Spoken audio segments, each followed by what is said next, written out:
track to most clicked. Every Monday, we bring you a hot story from HE digital marketing and the surrounding landscape. But this week, we're looking a little bit further out. So we're actually here talking about something from Disney. So I'm joined by Kyle Campbell from Education Marketer, and I'm joined by Matt from Smile. So, Kyle, Disney, what's going on at Disney that might be relevant to people in HE? Who knew? Well, actually, the thing I'm going to talk about is from 1957, which adds another layer to it. I think we all know Walt Disney, incredible creative, had a unique way of looking at the world. What he did with his content strategy back in 1957 is he mapped it out visually. And you would think that something like content strategy is quite a modern practice, but I found this image. I came across it in a book I was reading called Killing Marketing, and it looks at how brands can reimagine themselves as content and media properties. And this is one of the earliest examples of a brand thinking in that way. So it's a content strategy as we know it, but we have it mapped out here for us and how everything interconnects. So Disney always viewed like his talent and his theatrical films at the heart of this content engine.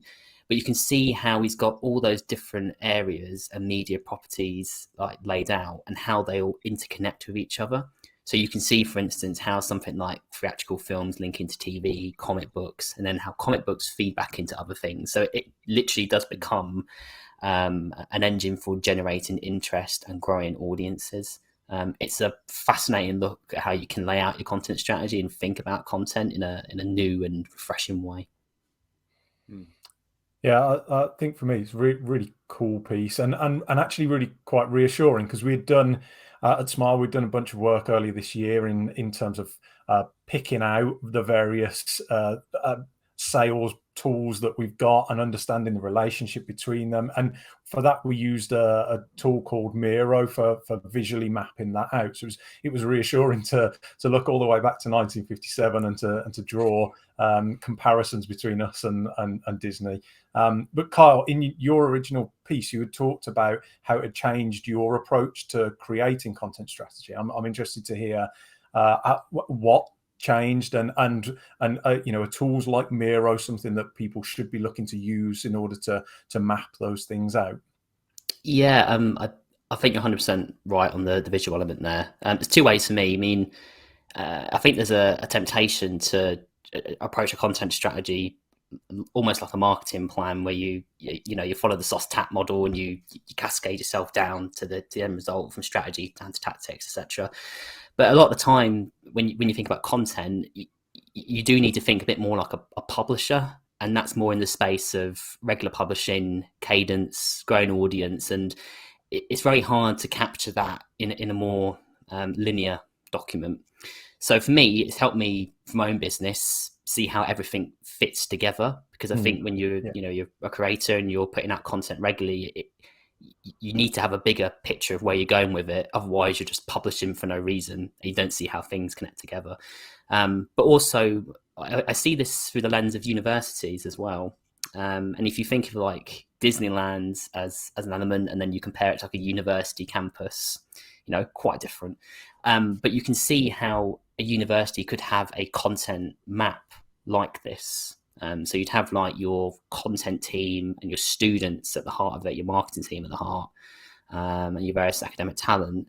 And then you'd build your various properties around that. So one of those might be, your open day event. That would be one area on this diagram. Then you might have your student blogs or your various social media channels mapped on this. But the real clever thing about it is when you map how those channels relate to each other and what they feed each other and how they provide, and then overall how this content plan and strategy grows in influence.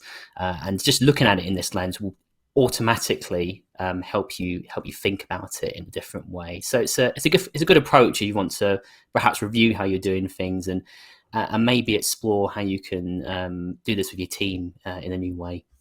I think the whole process visualization approach, it's useful for so many different areas of the HE thing. Like, in my role, I deal a lot with the more technical side of things, and I've been known to draw these sorts of things out for systems and how systems interact with one another, and where data gets pushed to. And I think that's pretty common.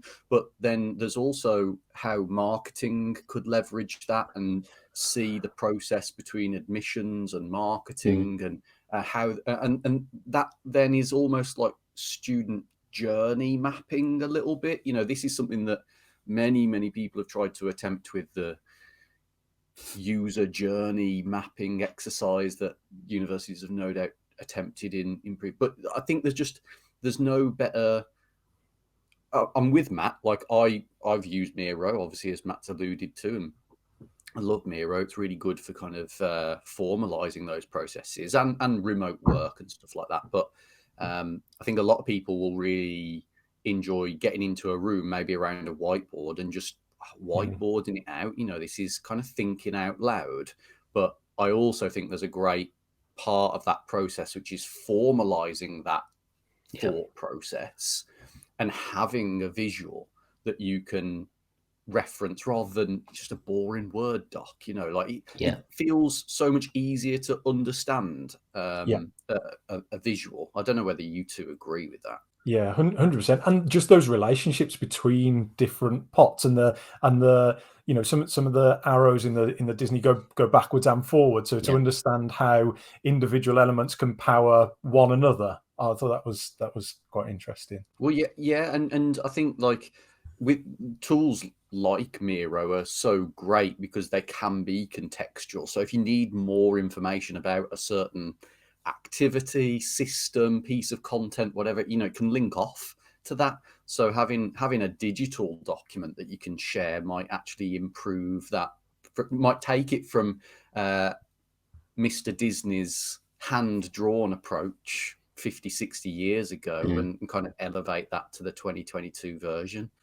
I think it's a good way as well to get beyond post-its on walls. And I think we've all been in situations like that. And I remember once at a university I worked at, an agency came in and helping us map out student journey. And it was a large project. It was across the university, which I thought was quite interesting, rather than just focusing on the marketing scene. I thought it was a good call. But by the end of the session, I'm not even joking, like a whole length of a room's wall was caked in post-it notes. And I get it for idea generation and things like that. But if you're going to take that and then map it into something, I don't see how you can do it. And I'm sure there's a better way to map out that. But ultimately, I think these things usually end up in the same way, don't they? It's like you come in and try and map it out. You realise it's far too complicated to map out in that manner.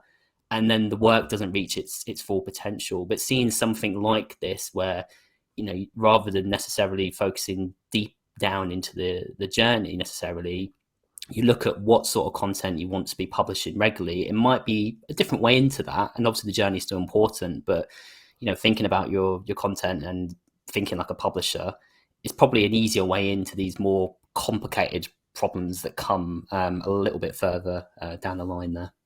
You know what, though, as well,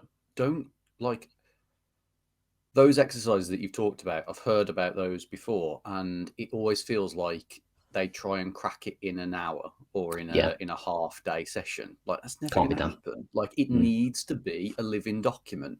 And I think that's why the post-it thing always seems to fall down, is because unless you dedicate a wall to post-its forever, that's not a living document anymore. Yeah, it's a great idea. So I think into what we'll do photos in people's camera roll, doesn't it? And they get lost and forgotten about. Exactly that. It stays in their phone and it never really gets used or referenced ever again. So one of the things that we'll be sure to do is, in the blog post for this video, we'll link off to some tools that people can investigate as well. But thanks for bringing this one up, Kyle, because when I actually saw it on LinkedIn, I think, and straight away I shared it with Matt. I was like, this is really cool. We should totally do this for that thing that we're trying to do Nice. recently. And I hope that when some of our audience are looking at it now, they're thinking the same too. So that just about wraps up today's episode of Most Clicked. If you've enjoyed today's content, don't be afraid to drop us a like. And yeah, we are live every Monday, new episodes. Come and check us out on YouTube, and see you next week.